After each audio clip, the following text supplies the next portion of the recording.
मोअज़्ज़िज़ दोस्तों, मैं हूं जवाद रहमान और आप तमाम देखने और सुनने वालों को हमारी आज की इस नई वीडियो में खुशामदीद। मोअज़्ज़िज़ दोस्तों, बरसग़ीर की तकसीम के वक्त ब्रिटिश एम्पायर और बरसग़ीर के दोनों बड़े फरीकैन ने कश्मीर को दरमियान में छोड़कर अपने अपने हिस्से लिए। जिस उसूल की बुनियाद पर तकसीम हुई थी, हिंदू अक्सरियती इलाके हिंदुस्तान और मुस्लिम अक्सरियती पाकिस्तान, इस उसूल के तहत पूरा जम्मू कश्मीर पाकिस्तान का हिस्सा बनता था। लेकिन एक साजिश के तहत कश्मीर को मुतनाज़ा बना दिया गया और उस वक्त के कश्मीर पर काबिज हुक्मरान महाराजा हरि सिंह ने भारत के साथ इल्हाक का ऐलान करके भारतीय फौज के मदद के लिए पुकारा, जबकि कश्मीरी अवाम की बारी अक्सरियत ने महाराजा के इल्हाक के ऐलान को मुस्तरद करते हुए अपनी आजादी के लिए हथियार उठा लिए और बहुत जल्द अपनी जमीन के कुछ हिस्से को महाराजा और भारतीय फौज से आजाद भी करवा लिया।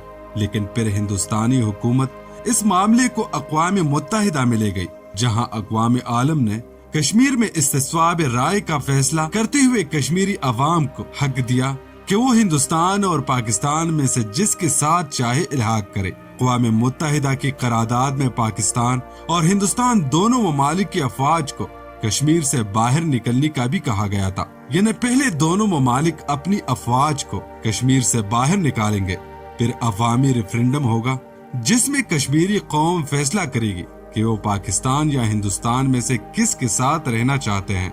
लेकिन अक़वाम मुत्तहिदा अपनी करारदादों पर अमल करवाने में नाकाम रही। मकार भारतीय हुकूमत मुख्तलिफ बहानों से वक्त टालती रही। मोअज़्ज़िज़ दोस्तों, हिंदुस्तान ने अपनी फौज को कश्मीर से निकाला, ना पाकिस्तान ने। हिंदुस्तान वाले कहते हैं कि पहले पाकिस्तान ने अपनी अफवाज को कश्मीर से निकालना था, फिर हिंदुस्तान ने अपनी फोर्सेस को कश्मीर से वापस बुलवाना था। गलती जिसकी भी थी, बाहर के कश्मीरी कौम को तकसीम करके रियासत कश्मीर को कई हिस्सों में बांट दिया गया, जिससे कश्मीरी अपने ही वतन में महाजरीन कहलाने और अपने अजीज व अकारिब से जुदा होने पर मजबूर हो गए। और उसके बाद कश्मीरियों की किस्मत में गुलामी और बदअमनी लिख दी गई।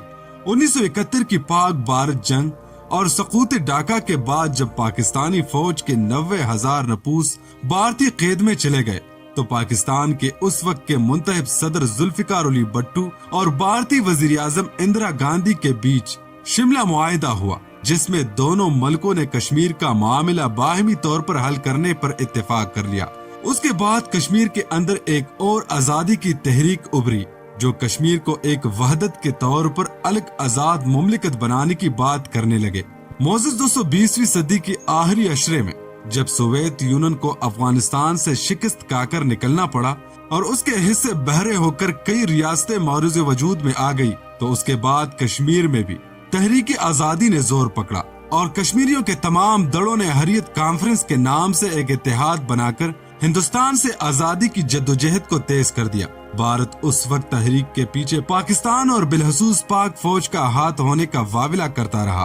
भारत ने अपनी 8 लाख फौज को कश्मीर में दाखिल करके आजादी की तहरीक को कुचलने का हर हरबा इस्तेमाल किया और कश्मीरियों पर मजालिम के पहाड़ तोड़ दिए। मोअज़्ज़िज़ दोस्तों, कश्मीरियों ने अपनी माल, जान और इज्जतों की बेमिसाल कुर्बानियां देकर तहरीक को जारी रखा। लेकिन 9/11 के बाद सूरत हाल तब्दील हो गई और पाकिस्तान ने अमेरिकी ईमा पर कश्मीरियों की हिमायत से हाथ खींचकर कश्मीरी मुजाहिदीन के लिए जमीन तंग कर दी, जिसके बाद कश्मीरी कौम का पाकिस्तान पर एतमाद मुतज़लज़ल होने लगा और फिर खुद मुख्तार कश्मीर के हिमायतों की तादाद भी बढ़ने लगी और कश्मीरियों ने पाकिस्तान से मंगला डैम की रियलिटी और अपने हुकूक के मुतालिबात शुरू कर दिए। मोअज़्ज़िज़ दोस्तों, गुज़िश्ता साल से पाकिस्तान के ज़ेर एहतमाम आजाद कश्मीर के अंदर अवाम मुस्तरब होकर पाकिस्तान से अपने हुकूक के मुतालबे सामने लेकर आए हैं, जिसमें सरफेरस बिजली के बढ़ते बिलों को रोकने का मुतालबा है।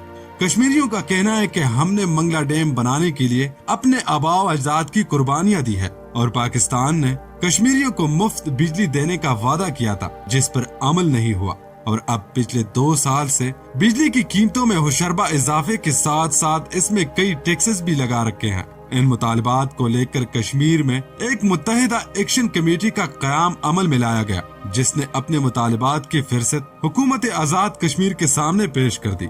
लेकिन आजाद हुकूमत अपने अवाम को कोई रिलीफ देने में नाकाम रही, क्योंकि बिजली बिलों के मामलात पाकिस्तान हुकूमत के इख्तियार में है اور پاکستان نے بجلی پیدا کرنے والی بین الاقوامی کمپنیوں سے ایسے معاہدے کر رکھے ہیں جن سے بجلی کی پیداوار انتہائی مہنگی ہو چکی ہے۔ اوپر سے بیرونی قرضوں کا بوجھ بھی بجلی اور پیٹرولیم مصنوعات پر ڈال دیا گیا ہے، جس سے عام آدمی پس کر رہ گیا ہے۔ اور اب گزشتہ چند دنوں سے آزاد کشمیر میدان جنگ بنا ہوا ہے۔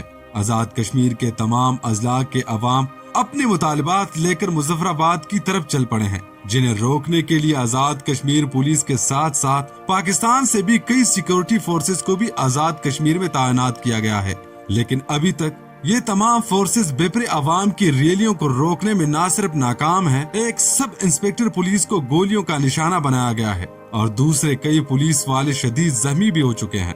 معزز دوستو، ہماری حکومت کا کہنا ہے کہ اس تحریک کو ہوا دینے میں بھارتی ایجنسی کا ہاتھ ہے۔ اگر یہ سچ مان لیا جائے تو اس کا مطلب ہے کہ بھارتی ایجنسیوں نے اپنے زیر اہتمام کشمیر سے جنگ کو پاکستان والے کشمیر میں منتقل کر دیا ہے۔ تو پھر یہ سوال پیدا ہوتا ہے کہ بھارتی ایجنسیوں کا کارکردگی ہماری ایجنسیوں سے بہتر ہے؟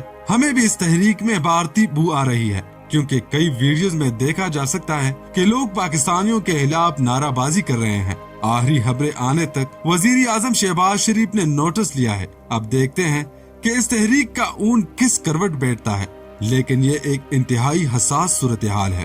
حکمرانوں کو احتیاط سے کام لینا ہوگا۔ معزز دوستو، تو یہ تھی ہماری آج کی ویڈیو۔ اگر آپ سب کو پسند آئی ہے تو پلیز کمنٹ سیکشن میں اپنی قیمتی رائے کا اظہار ضرور کرنا، اور مزید ایسی معلوماتی ویڈیوز کے لیے ہمارے چینل کو سبسکرائب کرنا نہ بھولیے گا۔ شکریہ، اللہ نگہبان۔